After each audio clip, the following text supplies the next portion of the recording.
নাচতে ভালো লাগলেও আমি নাচের থেকে কয়েক বছর বিরতি নিয়েছি বলতে পারো। কলেজে ফাংশনে আমি মাঝে মাঝে নাচ করেছি, সেটা বন্ধুদের শুধুমাত্র পাল্লায় পড়ে।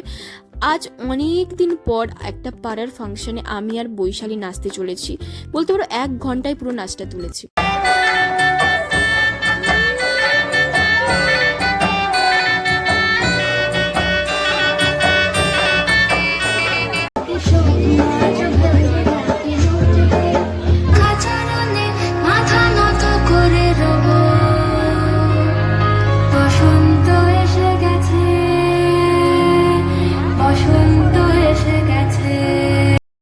অ্যাকচুয়ালি পুজোটা ছিল বাসন্তী পুজো, বুঝতেই পারছি আমি ব্লগটা আপলোড করতে বেশ অনেক দিনই লেট করে ফেলেছি।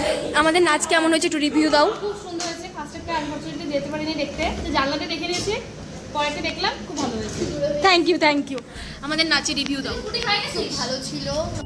নাচ শেষ হতে বেশ অনেকটা টাইম লেগে গেছিলো, তাই আমি দেবস্মিতা সেদিন রাতটা ওদের সাথেই কাটিয়েছিলাম। এটা হচ্ছে বৈশালী যে বাড়িতে থাকে সেই বাড়ির বৌদির রুম, আর এটা হচ্ছে আমাদের শান্তশিষ্ট শ্রিয়ান। ও খুবই ভালো, সবার সাথে কথা বলে একদম ফ্রিলি। এটা হচ্ছে আমরা ডান্স করে পেয়েছি এই টিফিনটা। সত্যি কথা বলতে ছোটোবেলাকার কথা আজ মনে পড়ছে, কারণ আগে নাচের থেকে বেশি ওই টিফিনের দিকেই আমার লক্ষ্যটা থাকতো। আর এই যে বৌদি আমাদেরকে খুব ভালোভাবে আপ্যায়ন করে, একদম বাড়ির মতো করে আমাদের আপ্যায়ন করে খাইয়েছে। এতদিন শুধু আমি বৈশালীর মুখে শুনিয়েছি যে বৌদি খুব ভালো রান্না করতে পারে, সেটা আজ বুঝে গেছি।